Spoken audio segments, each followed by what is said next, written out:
All right, I call this meeting to order at 7 p.m. on Tuesday, June 18th. As you are able, please stand for the Pledge of Allegiance.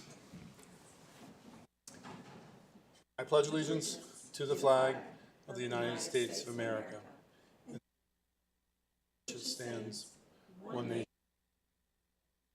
indivisible, with liberty and justice for all.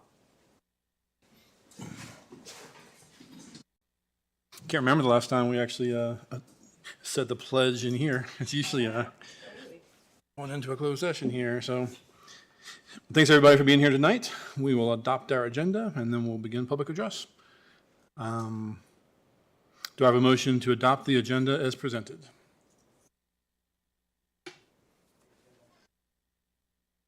Okay, so I think we do the motion. No, wait. Yeah, we do the motion. And then in discussion, you added, we amended, all that good stuff. So I need a motion and a second? So moved. Second. Dr. Roundtree, Ms. Bond. Any discussion? Ms. Franklin.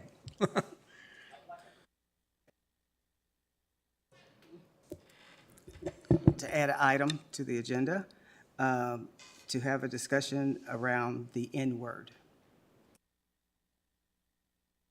This was some part of the discussion of the strategic plan 2 weeks ago, and I would like to focus on this. Okay. So those who made the motion, are you comfortable with making that amendment? Yes. Yes. I also have a question. So I had asked about an item that's in closed session, of whether it should be in closed session or open session. And I'm sorry, I wasn't able to follow up with you.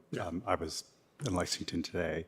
So if we're contemplating a possible change to board policy, even if it affects a minuscule percentage of the community, I think that any discussion around that should be in open rather than in closed session. So there are a couple of different ways if there's concerns about any privacy of doing that. But if there is contemplation, my understanding is that should be a discussion in open session. Well, the closed session item was to discuss the student matter itself. Okay. That's precipitating a consideration of a policy change, but we don't have to discuss the policy change in closed. Oh, so we're not going to discuss the policy change today? Oh, okay. Thank you for that clarification. I didn't know that from some of the information. Yeah. Okay. Thank you. Okay. So I think we have agreement to amend the motion to include the additional agenda topic.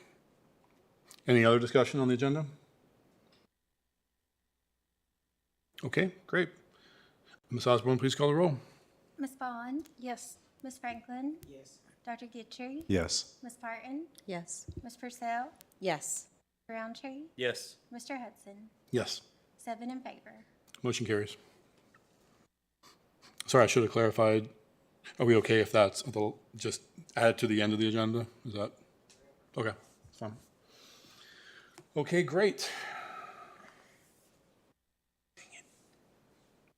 Our next agenda item is public address. We welcome the opportunity to hear from students, parents, employees, and community members about education matters in this community. As a reminder, the board sets aside 30 minutes to start our public address. We have the option to extend in 30-minute increments, which Ms. Osborne will remind us of. If there are additional speakers after 90 minutes, the board will continue with their business meeting and hold one additional 30-minute session at the end of the business meeting. Clock continues through applause and disruptions. The more disruptions there are, the fewer speakers we get to address the board. I'll call each speaker up by name in the order that they signed up. Each speaker will have 3 minutes to address the board. The board does not respond to speakers during public address. The screens will show when the speaker has 30 seconds remaining and when time is up. Please state your name and the area of the county you live in. And the first speaker is Courtney Roberts. In fact, you're the only speaker, so. Hi, everyone. So I'm Courtney Roberts. I am a mother of 3 kids here in Montgomery County Schools. I have 2 little ones at Beeks, and I have 1 rising sophomore at Blacksburg High. But I'm taking off my mom cap today and coming to address you as a criminal defense attorney in Blacksburg, specifically as a criminal defense attorney who represents, on a court-appointed basis, children, students at Montgomery County Schools who have been brought before the juvenile and domestic relations courts here on essentially truancy charges. You don't really charge a child. They're called children in need of supervision petitions. But they get an attorney because they are looking at some pretty serious threats to their liberty, including being held in detention. On very extreme cases, they can even have custody changes ordered, foster care sent along, and have them removed from their parent or guardian's custody. So obviously, I take my role in that part of the system very seriously. And it really affects my ability to do my job when I don't have communication from the school system. And I'm coming to you today because I'm pretty upset to find out that y'all are losing Ann Guthrie, who's been our truancy officer this past year. I've had the privilege of working with her this past year, and I have found her progress in that position to be leaps and bounds beyond my experience, where I was essentially just showing up on the court date and hoping that the existing truancy officer would share with me some information that I could actually share with my client. But then the end result being is that I had a child who was there just meeting me for the first time, maybe even not having really any sense of what's going on, maybe willing to go along for the sake of not being put in detention or not being taken away from his parents, but really having no actual buy-in. With Ann's system of reporting to me, I can share that with my client in advance. They can come to the courts actually knowing what's going to happen and having some real buy-in and personal investment in their own success. And that's really making a huge difference in my observations. I feel strongly that you're losing people like Ann and other employees in this school system because you're missing out on their reporting of their complaints. Dr. Bregan, I brought this to your attention, and you told me it was the first time you were hearing of it, and I absolutely. But I believe that there is a chink in this system's armor, and I believe that those messages are not getting to you in advance. And I think that as the superintendent, it falls on you to figure out where that chink is and do something about it. So I'm asking you to do so. Thank you. Thank you, Ms. Roberts. Okay. Our next speaker is Betty Thomas.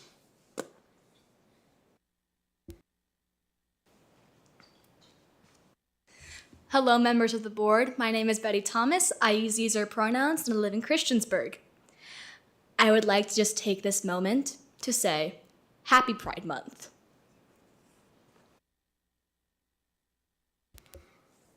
Okay, thank you, Betty. And with that, I see no more public address signups, so public address is closed. Next up are our consent items. If no one wishes to move an item out of consent, we will consider these items approved.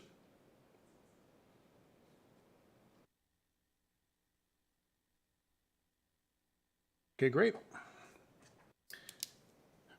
Next up are the financial reports. Do I have a motion to acknowledge receipt of the financial summary report for May 2024? So moved. Second. Ms. Bond and Ms. Franklin? Any discussion? Ms. Osborne, please call the roll. Ms. Bond? Yes. Ms. Franklin? Yes. Dr. Gitcher? Yes. Ms. Parton? Yes. Ms. Purcell? Yes. Dr. Roundtree? Yes. Mr. Hudson? Yes. 7 in favor. Motion carries. Thank you, Chair Hudson. I only got a few things to report. You know, the first thing is that people often think of schools in the summertime as being inactive and not a lot going on, when it could nothing could be farther from the truth, actually, because our summer programs are in full swing for those students that are attending for enrichment or for support. And we have capital projects occurring throughout the entire school district that summer provides us that opportunity to get those things done that we can't do when the schools are in session.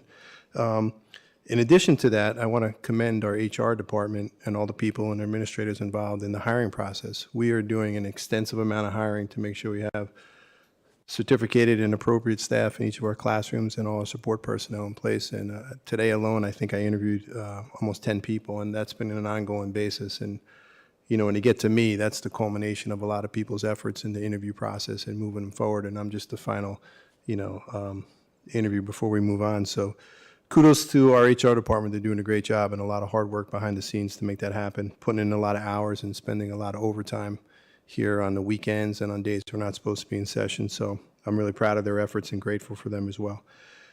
Next meeting on July 30th is our next board meeting. I plan to have our capital plan to present in front of you.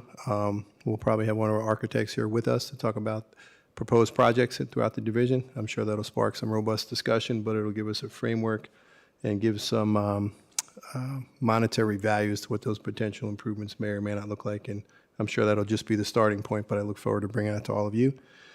And the last thing is all our schools are closed tomorrow in honor of Juneteenth. Thank you. Great, thank you, Dr. Bragan. Next up, due to the July break for the school board, the superintendent will need to be able to hire and appoint employees during that time to prepare for the start of school. The school board will review appointments from this time at their July 30th meeting. Do I have a motion to authorize the superintendent to hire and appoint employees between June 18th and July 30th, 2024, while the school board is on break? So moved. Second. Ms. Bond and Ms. Parton, any discussion? Okay. Ms. Osborne, please call the roll. Ms. Bond? Yes. Ms. Franklin? No. Dr. Gitchery? Yes. Ms. Parton? Yes. Ms. Purcell? Yes. Dr. Roundtree? Yes. Mr. Hudson?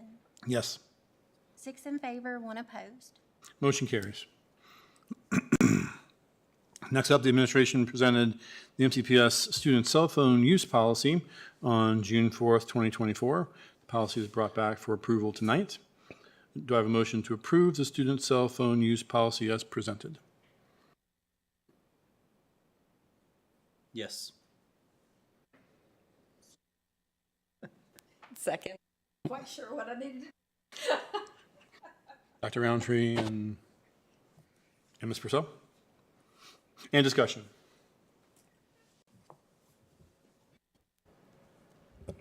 Yeah, so I think with the implementation of this, we just need to be very observant of those that need cell phones for medical reasons or IEP reasons and whatnot. I think we have the appropriate protections in place for that, but we need to make sure that that it's implemented with those protections in mind. So I agree. I would really like to see this implemented on our buses also. However, I really do want to know how the training is going to take place, what it's going to consist of, to make sure that we have all the bases covered, and that the public understands that we have gotten this under control. So those students who need to have their cell phones, they will have those, and it will not become an issue for them. And I was reading on here, and I was thinking that we had struck this, but maybe I don't know. The possession of cell phones where the second, or part of the second sentence, they must be turned off and stored out of sight during the instructional day unless a staff member gives express permission for educational purpose or in cases of emergency. I have no problem with in cases of emergency, but I do think that's kind of where we kind of got into that gray margin in years past, because they were being allowed to use it for educational purposes, and all students have Chromebooks. So that's my only issue with that right there. I think that's murky waters, and if we're going to do it, we need to do it. We don't need to say, well, and because you're going to have a certain teacher who may say, hey, you can do this, and let's look on our phone, let's, just someone who's, and that's, well, hey, I was in this class and they allowed us to do it. Well, how come you can't? Well, I guess if they can, well, I guess it's all, I just think that's murky waters and treading. I was thinking that we had taken that out, so. Point well taken. If you look at that, the second part of that sentence, it says, though, with prior permission granted by the school principal. So that takes the burden off of a teacher, that the teacher doesn't have the sole authority to say, I can or cannot do that, because what we heard from some of our staff members was they didn't want to have that burden on them. But if you want to strike that altogether, there may be instances where it's appropriate for students to use their cell phones. Can't think of a specific incident right now, but I don't know that for sure. But that was the idea, that should one of those situations occur, we still do have that latitude, but it's not Bernie Reagan. The teacher just says, hey, it's okay for everyone. I got to get prior written permission from the building principal, and I think that would limit it. But hey, this is a board policy. I'm open, to changes that you all see fit. I think I saw that part. I mean, I can certainly think of some of the more technology courses in our schools in which access to a cell phone could be handy. For instance, the Chromebooks don't have GPS, right? And there are use cases where you care about the GPS, right? Or the phone or the camera capability, perhaps. I'm guessing based on some of the courses that I know are in the schools, but I don't disagree with Ms. Bond. I mean, I think it needs to be, honestly, I think all of this falls apart if the processes aren't followed from the teachers all the way up to the administrators, right? So if one teacher gives an allowance for any reason without approval, then the whole thing falls apart, right? So if there's an approval process that ensures that it's a valid use, then I'm okay with that at least. Yeah, But- I just think even if it was permitted in that first of the cell phone use, then on the possession of the cell phones, it should be cited there too. As long as we don't have someone pulling out, kind of like I just did this one section, and didn't read the section before, which we hear all the time. People like to pull out policy pieces and not read all of it. So that's kind of where I'm coming from but if I'm the only one that thinks that, then. No, You're not the only one, Jamie. You're not alone.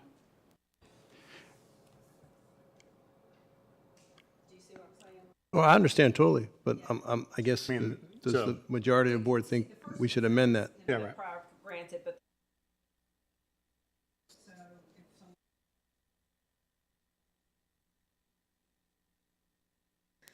Permission or, so.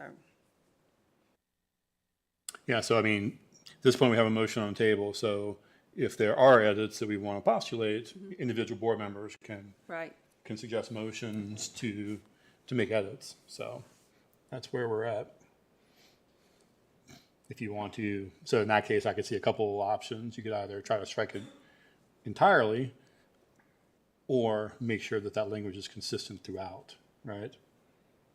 So the only time that, where we have that prior permission granted by the principal, that's got to be in all places that Right. we mentioned they're allowed. Well, that is the only place that's mentioned, I think, in this document. So Do what? Yeah. In that follow-up paragraph, yeah, Yeah, right. 'cause didn't have to have. If somebody could pull that one piece out and they didn't follow up with the previous one, well, I'll get forgiveness later for it, and I'm gonna go ahead and just act like I didn't see that one. And I just think that could cause some issues. So I'll make a motion that the written permission of the principal be reflected throughout the policy wherever it is to be used for instructional use. You can sniff that Have one a up. second?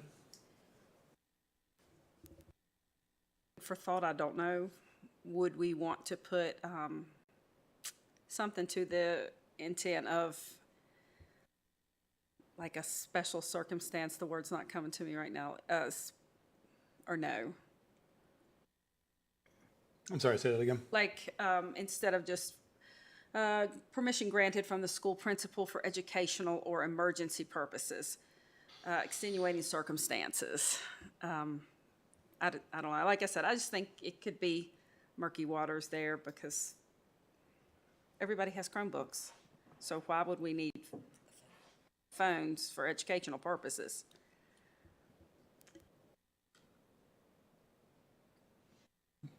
Okay, so we have, Ms. Franklin has a motion. Actually, I guess to do it correctly, go back to the original folks who made the original motion to see if they're fine with amending their motion to include that edit.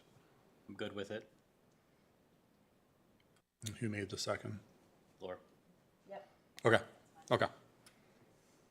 Okay, so currently we have the motion with the amendment to modify, to ensure that prior permission granted from the school principal is incorporated whenever there are educational needs.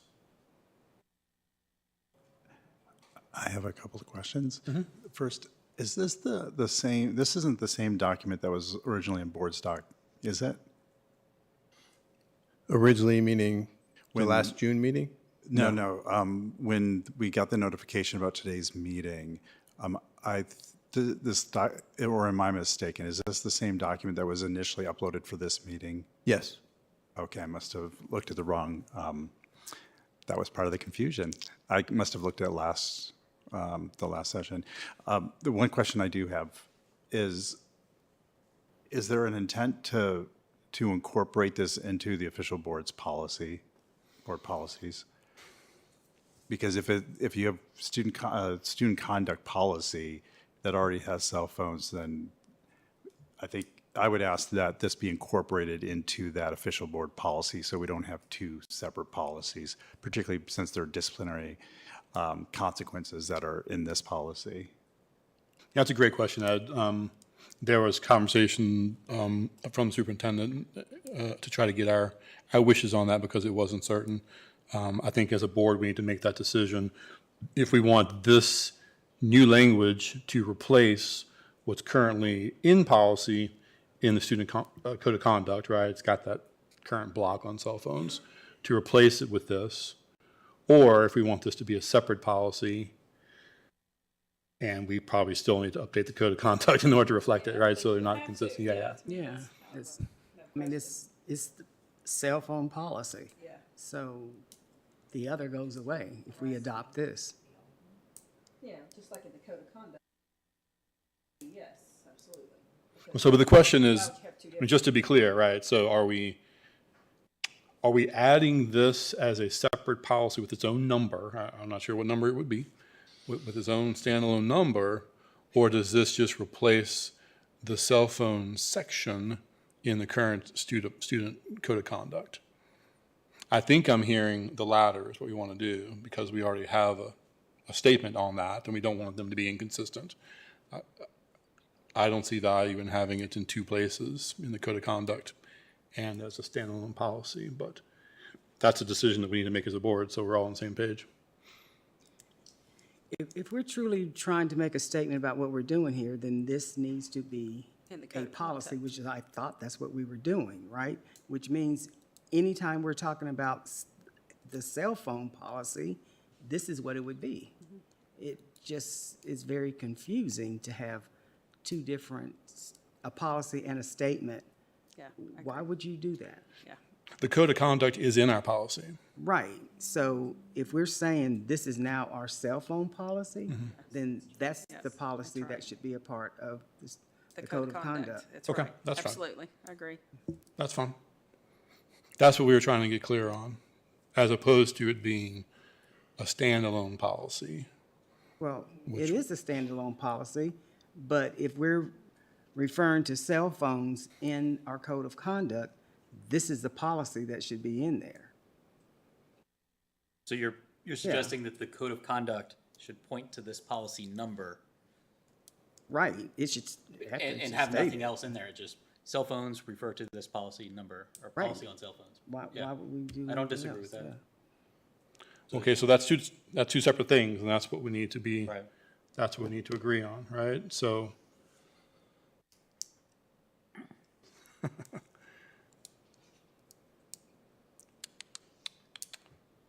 I guess it gets a little bit challenging, right? Because we give that student code of conduct out, like that's like a printed thing in some cases. I've seen copies of it, right? We can't then refer to another policy and assume that it's all going to be there, right? If you want it to be in the code of conduct, it needs to be in the code of conduct.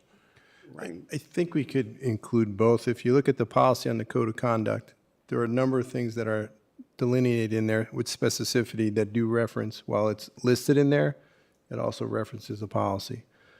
Expulsions, student suspensions, a number of different things are in the code of conduct, and then they reference policy 7.22 as well.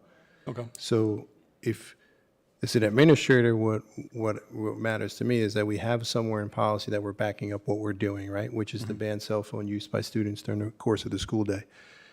I think it might be beneficial to have that redundancy. It's in the code of conduct, here it is, and we're referencing the separate policy here that says a statement from the school board that you created a specific policy dealing with this specific problem, but it's still in the code of conduct as part of the disciplinary consequences as well. Okay. That makes sense to me, but this is, the school board decides on those policies. Absolutely, I agree 100%. Okay. Yeah, when parents or students go to the policy, there's the navigation bar on the left, that there's cell phone policy on that navigation Right bar. there. They don't have to dig down into other sections. And you do have people that will refer to the code of conduct thinking that is policy. So this way, it, enables both, so. Okay. So at the next meeting, could the administration bring forward, assign a new policy number and bring to the board the changes to the student conduct policy that points to the other, so that we have both? Absolutely. And one of the differences with the code of conduct policy is that parents each year sign off that they've read that. We don't have that for other policies, so it would be important to have this in there. Yes. And then reference somewhere else as well. I think that makes 100% sense. We can also make sure we reiterate that quite clear at back to school night once again. Oh, yeah. So we can do that there as well. That's right. Okay. Board, any other comments? We have a motion and a second on the floor with some amended language there that we approved. So any other discussion? Okay. Ms. Osborne, please call the roll. Ms. Bond? Ms. Franklin? Yes. Dr. Gittrey? Yes. Ms. Parton? Yes. Ms. Purcell? Yes. Dr. Roundtree? Yes. Mr. Hudson? Yes. 7 in favor. Motion carries. All right, next up, the proposed division literacy plan was presented for the board's consideration on June 4th. The board is asked to approve the plan tonight. All school divisions are required to submit their plans to the VDOE by July 1st. Dr. Barbara Wickham, our Assistant Superintendent for Curriculum and Instruction, is available to answer any questions. Do I have a motion to approve the division literacy plan as presented? So moved. Second. Dr. Roundtree and Ms. Parton. Any discussion?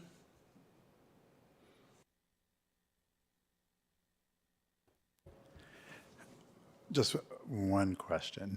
And I should have asked it last time, but there was a lot I was trying to process. On section 5 for assessment, one question I do have is, there are a number of community members who have expressed concern about the number of days and hours that are committed to assessments.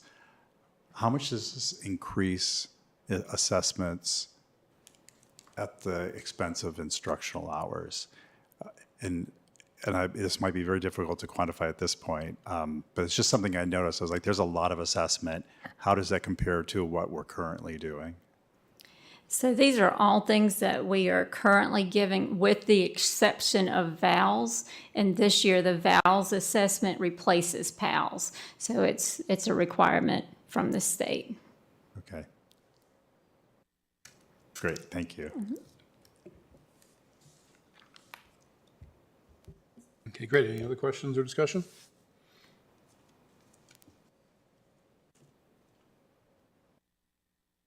Okay, hearing none. Ms. Osborne, please call the roll.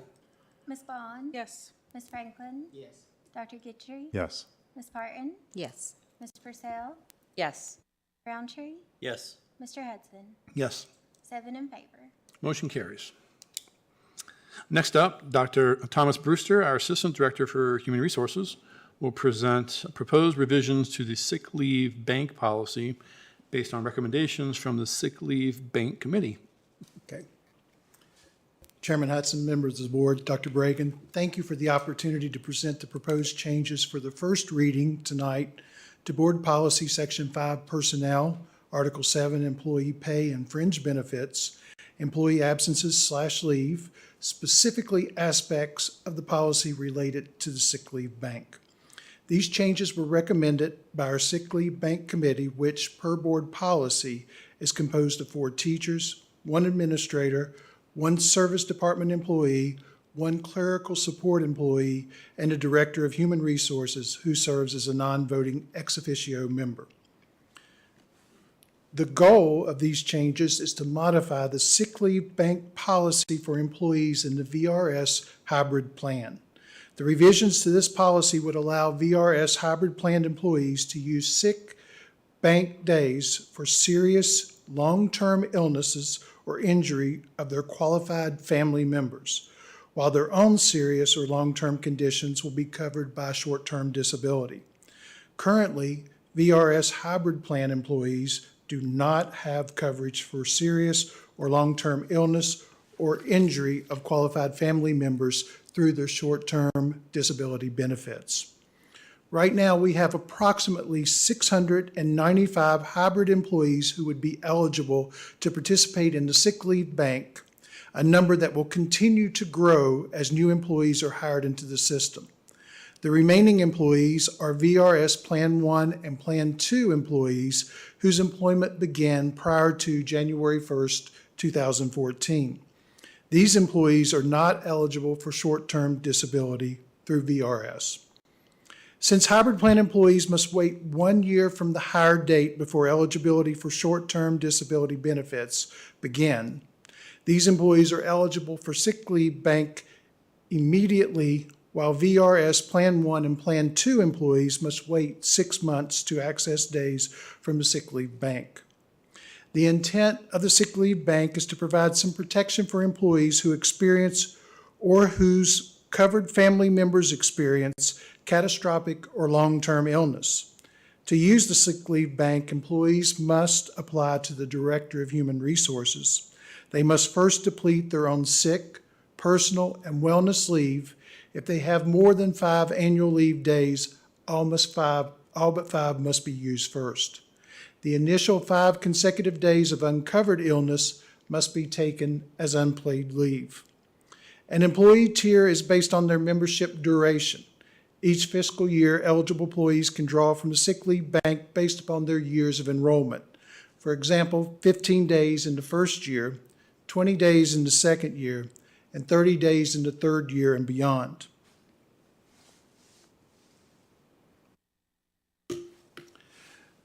These proposed recommendations aim to provide an option for our hybrid employees to access sick leave bank days beyond the initial year of employment for the critical health needs of their family members.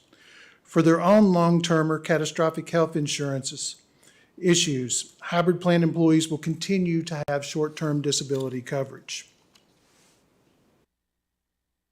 The cost implications include a slight increase in administrative tasks to manage the processing and tracking of donated sick leave days and ensuring eligibility criteria are met.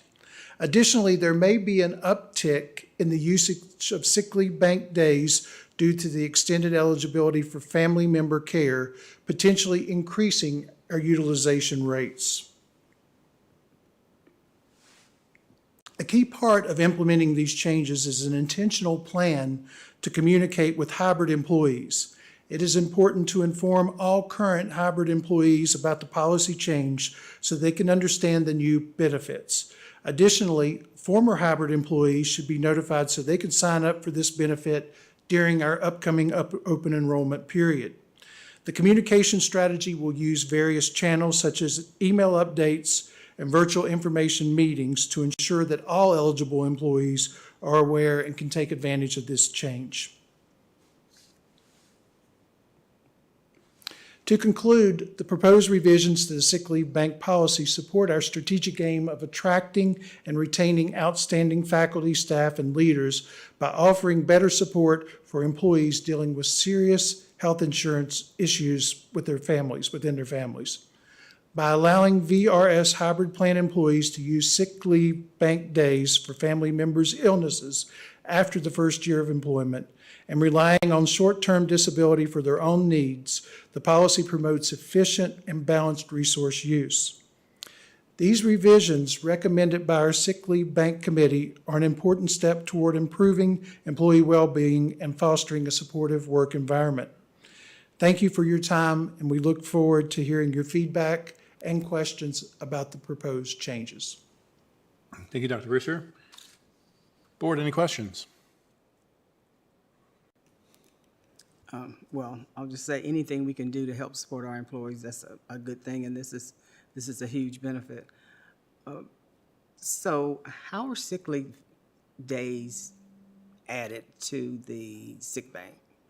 I had an employee who was getting ready to leave the district question if unused vacation days could be donated back to the sick leave days, sick leave bank. Right now, the policy doesn't outline provisions to make that happen. For retiring employees to donate their days to the sick leave bank. Okay. I think that's something we might want to, or we should look at. If folks are leaving and they have days they haven't used, they're going to be paid for them correctly, correct? I'm talking somehow tonight. Anyway, they're going to get paid for those days, right?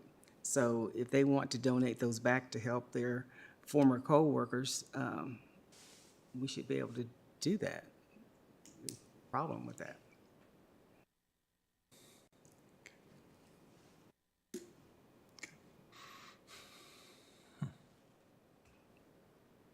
Interesting one to think about, for sure. So I would like to see something along that line brought back to the board at some point. I hope I'm not the only one. Okay. Thank you. You're not the only one, but also, it wasn't clear, how are days accumulated in the bank? Right now, an employee will donate 1 day initially when they enter the bank, and then if we drop below 200 days, there's an assessment of 1 day of all employees in the bank. Yeah. And we did the most recent assessment back in February to replenish our days. Okay. So if we were to allow folks to donate back vacation days as they were leaving, that could help alleviate the other employees having to put more of their time back into the sick bank, correct? It could. Because it would increase the days. Yes.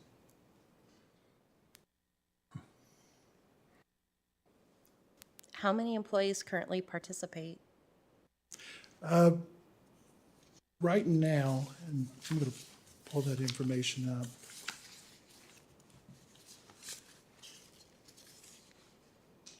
Right now, we have 663 currently participating in the sick leave bank. The number of unencumbered days that we have in the sick leave bank right now is 749.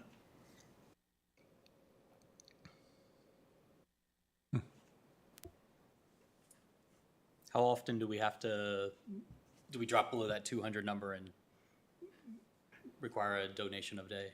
I don't know the answer to that historically, but I do know that back in February, we did drop below that number and did an assessment of our employees, but I don't know the frequency, but I can find that out and get you the information.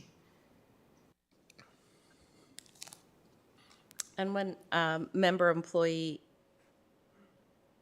needs to request to withdraw from the from the bank, about how, I mean, I guess that's a unpredictable number, but generally about how often does that occur, or? I think it occurs quite often. We have employees who, experience some type of hardship and have to rely on those sick leave bank days in order to continue their employment. And we have had situations where, our hybrid employees have run across hardships involving immediate family members or qualifying family members, and they've exhausted their days and not been covered by short-term disability. Thank you. We'll keep going around. Ms. Bond, any questions? Ms. Pardon? So can you explain the difference to me between this and FMLA that the employees are able to take? FMLA deals with long-term disability. If an employee has an extended amount of leave, then that FMLA would take hold. This is short-term disability. This is under 125 days. Okay. And I believe in the policy it says within their families, but yet families aren't distinctly noted as what's considered family. Are you talking immediate family? Are you talking like a spouse, a child, or what's considered a family member? It's actually in the policy, and it's fairly extensive. And let me see if I can find it. Yeah, the term immediate family shall be regarded to include mother, father, foster parents, adoptive parents, stepmother, stepfather, grandparents, etc. So it's The grandparents are in there as immediate? Yes. Okay. And it is quite, it's outlined here in the policy, and it's quite extensive. Okay. Thank you. Dr. Guthrie? I don't have any questions. I guess I was curious, it's kind of a two-part question. Is this concept of sick bank, is this common in other divisions? That's interesting, because I think one of the things that was left off the table back in 2016 was, how to cover catastrophic family illnesses for hybrid employees. And it was one of the things that our sick leave bank felt strongly about, closing the loop on, but I'm not sure if other school divisions have done that. Okay. But I could certainly look into that to see. That was kind of going to be my question. Yeah, I mean, I'm a fan of anything we can do to differentiate ourselves from other divisions, right? It makes us look better. Certainly, more I think it attractive would. employer. Yeah, definitely. Chair Hudson, in the divisions I worked in New Jersey, both had it, the sick bank. Okay. And there was always a process similar to what Dr. Brewster mentioned for donating days and as well as for getting days out. And the committee was formed in order to manage those. Okay, that's great. Yeah, the only question I had before I read the presentation was the impact on cost, right? So, yeah, good to see that that's not a deal breaker. Hey, board, any other questions? From Ms. Parton's question on FMLA, so FMLA is unpaid leave, where this is paid leave. So that's a big difference too. I think it's a percentage, though, It's a FMLA, until you percentage. get down, depending on how long you've been here. Yeah, and short-term disability is the same. It's a percentage based upon how long someone has been there, anywhere from, 60% to 100% of the salary is covered. And with, particularly with short-term disability, there's work-related injuries that are handled differently than non-work-related injuries when it comes to short-term disability. Okay, great. Thank you, Dr. Brewster. Okay, thank you. Okay, next up, over the spring of the 2023-24 academic year, MCPS, a curriculum administrator for science, conducted textbook reviews in accordance with the Code of Virginia and the Virginia Department of Education textbook review and approval process. The process included opportunities for science teachers, students, parents, and community members to review the textbooks under consideration and provide feedback. The adoption committees recommended the following textbooks be adopted for 6 years for the indicated courses: Chemistry 2, Forensic Science, AP Environmental Science, D, AP Biology, D, AP Chemistry, and D, AP Physics. Mr. Tony Dibler, our administrator for science curriculum and library, is available to answer any questions. This is information only, no action expected tonight. Any questions on the science textbook adoption?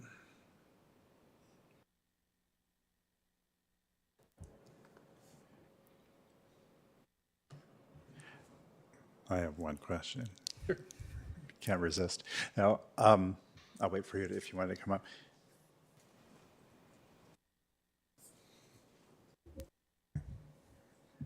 Thank you. So when I looked at the timeline, when Yes. the links to the public comments just took me to the form, was there any feedback from? We received no public comments Okay, on the forms, so. okay. That's fine. That's the only question that I had. It just, there were some links that didn't work in the form, and so I just didn't know if there was any feedback. Okay. Board, any other questions? Okay, great, thank you.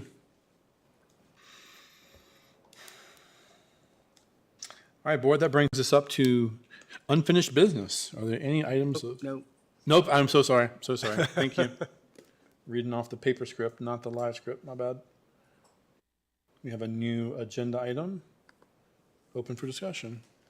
Ms. Franklin, did you want to start us off on that? So, after comments that I made last week or 2 weeks ago related to the resignation of one of our employees and the reference to the N-word being used, I have been approached by several folks and students talking about how the N-word is used. And part of that conversation is it's like the and an. So it's used constantly all the time. And even when it is asked to be addressed, it's not being addressed by administrators, by teachers. And this is something that's been ongoing for years. And every time that it's said, this is the way it's going to work, that lasts about 2 hot minutes, and then it reverts back to, I don't know what I'm supposed to do, or I just ignore it, or in some cases even trying to help the Black student understand why they may be part of the problem, why they're called the N-word. And this is real. And we need to know what is happening with this, why administrators are not knowing what to do, and if it is not getting out of the schools to central office, to the superintendent, whoever, when this does happen and it's not addressed, and how we put this into the community to help our students and their parents understand what they need to do to make sure this is being addressed, because they don't know. They believe once they have addressed it with the principal and nothing is being resolved, then nothing's going to happen. So folks need to be assured that their students are going to be able to come to Montgomery County Schools and feel safe, not intimidated, not feel bad about themselves because someone chooses to be just ugly, nasty, and ignorant. So we need something clearly understood and in place before the next school year, because this has just gone on way too long. And it is so disturbing to hear that administrators don't know what to do. It's just unbelievable. And that, as I mentioned 2 weeks ago, things seem to be isolated. So if we can just isolate this here and isolate it over here and we're not talking about it, then it's not an issue. And if no one is going further with it, well, then that's good. I experienced this myself, and it just happened to be working with the school system around issues of diversity and understood when to come to address the board about the issues. And then there were some actions taken, But again, it just revolves. We talk about it, and then it's not true. And quite frankly, I'm going to finish in a minute. Having our Director of Equity and our compliance officer be the only people who are holding folks accountable, that's just not acceptable. To be able to understand what's going on in the buildings, we need someone who is in the buildings, having these conversations and understanding what is being done, and that it's being done in accordance to what this board says should be done.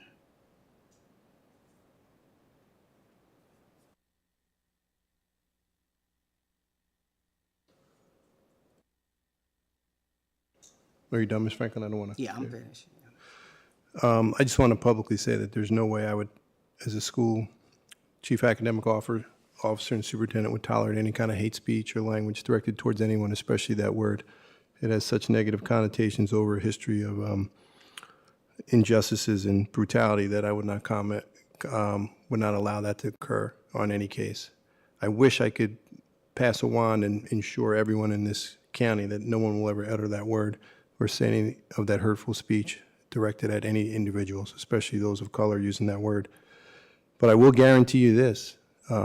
I will do what you asked, Ms. Franklin, and reinforce with everyone that they understand that there's a zero tolerance. There are certain zero tolerance things that are appropriate, and this is one of them. That word has no place in common language and definitely not in our school systems whatsoever. And I'm appalled if school administrators that hear this or somebody brings it to them don't know what to do. That seems like a no-brainer today to me in 2024, and I will do whatever I can to get that word out and support that. Totally unacceptable, and that's a zero tolerance as far as I'm concerned. So I will reinforce that. I will get that out there, and we will hold people accountable. It's totally inappropriate.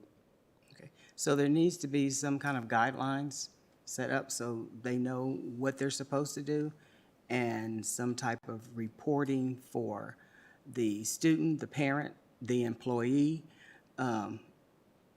so that we can track if indeed there is something happening here.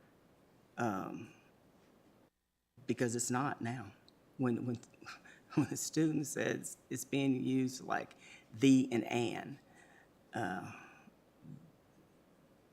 that's just almost unimaginable, as you said, in 2024. But when you hear it so often, you know it's happening, and especially when the adults are being called in to say, how do I deal with this other African American teachers and administrators? So this is not just communicating the word. This is putting concrete things in place and making sure that they're happening.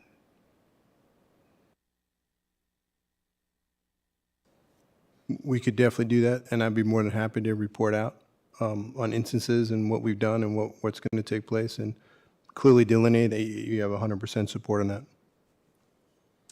Thank you.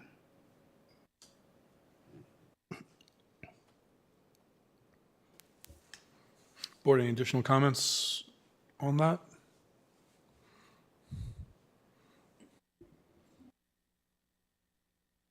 What's the current, what is the current student, apologies for asking this off the top of the head since this wasn't on the agenda, but what's the current disciplines assigned to a student if they are found to use that word? That's a good starting point for us as the board, right? Is that clearly identified? If you use this word, this is your discipline. It's at a minimum, it's inappropriate conduct, student directed to another person, student directed to staff. It depends on sometimes how it was used, whether it reaches the level of hate speech or harassment, intimidation, and bullying. Depends on how far it goes. Inappropriate across the board. Anywhere from detention, suspension to, I don't know if it would be an expulsion just for using that word, but if it's part of a hateful speech category or part of a series of harassment and bullying using that word and other things to perpetuate that, they would come before you. I think it goes all the way up to expulsion. I mean, not for a single utterance, but for depending on the severity and what it's used and what the intention is. Inappropriate across the board, though, at any utterance. I think it's hard for me to say off the top of my head, like, Of course. we don't have a policy apologize. that specifically says, or a code of conduct says you use the N-word. It's hate speech, it's bias issues, it's harassment, like I said, and inappropriate conduct across the board. Right. I think I agree with Ms. Franklin, though, like what you described doesn't sound unreasonable, but there's a lot of opportunities for interpretation in the middle there, right? And different administrators, different people might interpret it differently. If that word is used, it's a absolute no. And I don't care in what form you might want to use it. I don't care who's using it. Don't use it. I'm agreeing with you. Plain and simple. Right. And it should be the same consequences, whether it is deemed to be hate or whether it's deemed to be just stupid. Okay? I don't disagree. So, I mean, I guess like that's one thing that we could consider as a board is if we want to be more specific in terms of specific words, terminology, different types of speech, instead of having granulated levels of discipline depending upon conditions, you know, like these are the no-no words, right? If you use them, this is what's going to happen. Something we could consider. I think we may need to think about drafting a policy associated with this and other hate speech and Yes. vulgar language. It's probably a lot more we could think of if we We weren't said- up we on do the have dais, right? Yep, I agree. We do have educational texts that utilize some of these languages too, that we need to incorporate that in the, into that policy. There is a policy about teaching about controversial issues, but just literally searching board docs right now, I'm not finding anything specifically about hate speech, so that probably is, In the code of conduct, I'm it's sorry. in the code of conduct. In the code of conduct, we have, it would be considered under verbal abuse, using that word solely. It doesn't list specific word. We could definitely look at adjusting all of that. Board, any other comments? Sure, I could follow up on your question, your comment, the chair. So if this is a discipline matter and there is policy that governs it, that should be quantifiable. So we've received data on other discipline matters that we've been focused on, vaping, et cetera. I'm curious now to see how many students are actually being disciplined for bullying and hate speech, because if we're finding out that no students are being disciplined for it, that would raise a red flag to say that there's a problem with enforcement of current policy. So I think I'd like to see some of that information come before the board. At least I'd like the administration to pull that information together and for us to have a conversation around what's happening across the division. Because I think we're hearing anecdotal, and that's not to diminish at all these individual stories, but I think in order to address it, if we do have a policy, we need to know if it's being enforced, and that's one way to identify whether it's being enforced or not. We could do that. And I do recall one time, we had one student who just insisted that this is the behavior they were going to have, that did come before the board because of that behavior and this word.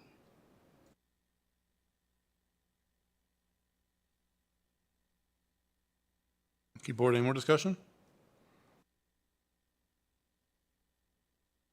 Okay. Thank you. Now we're up to unfinished business. Are there any items of unfinished business to discuss?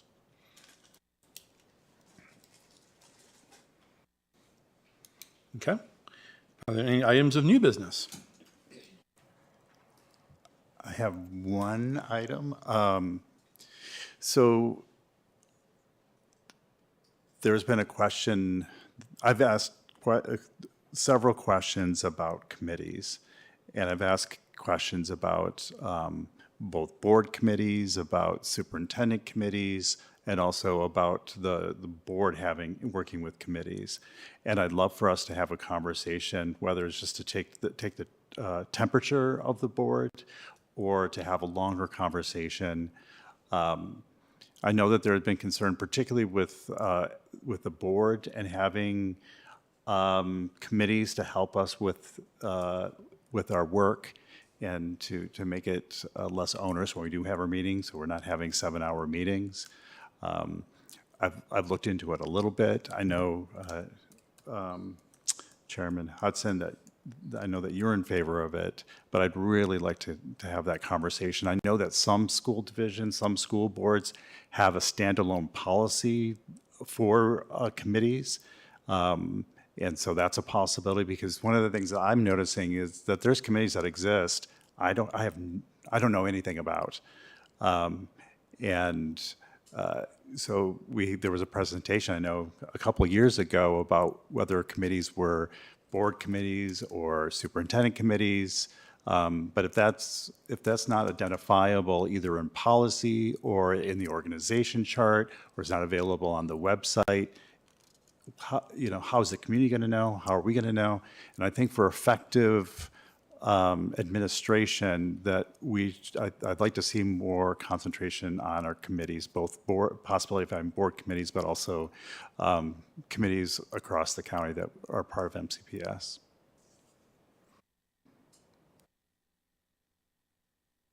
Okay, great.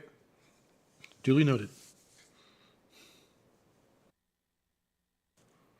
Any other potential items of new business? Okay, great. We are up to announcements. Are there any announcements? Shout out to Christiansburg girls softball for winning states and Auburn's boys soccer for winning states.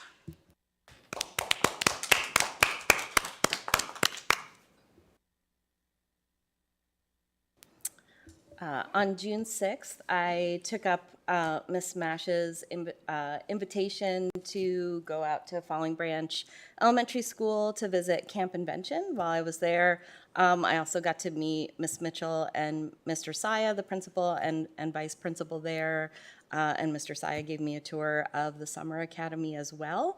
And by circumstance, Mr. Wickham was there with his technology interns, who I also got to meet, and it was just really nice to visit another school in the division and see a lot of kids having fun. So thank you for the invitation.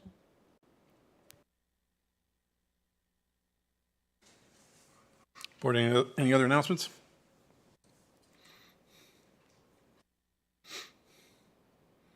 All right.